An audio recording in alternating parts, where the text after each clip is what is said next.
How's it, guys? Welcome back to part 2 of Vexil 3D Labs' origin story. So myself and my wife would run markets this side, and my sister in Umelo, she would run markets that side. So we started attending quite a few markets. People would see the 3D printing and they would confuse us with the 3D printing store in Boksburg. And then we decided, no, we need to change the name.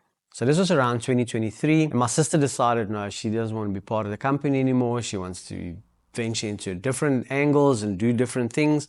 So I took over her 3D printer, and it was just myself and my wife in the company. And at that stage, we changed the name to Vexil 3D Labs. How we came to Vexil is we were visiting my parents on the farm, and we decided, okay, we're going to change the name. And my brother-in-law actually just went onto one of these name generating apps, and you can input some of the industry and more or less what the company's going to do, and it generated Vexil.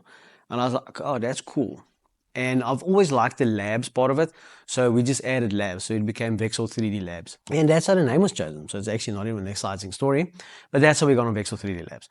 In 2023, while we're printing for the markets I saw a trend in the 3D printing industry that there's only a couple big players in the market where you get your filament from. And if you guys are familiar with 3D printing, you would know exactly the top 3 or top 4. I don't even have to name them, you know what I'm talking about. So that will wrap it up for part 2 of Vexil 3D Labs' origin story.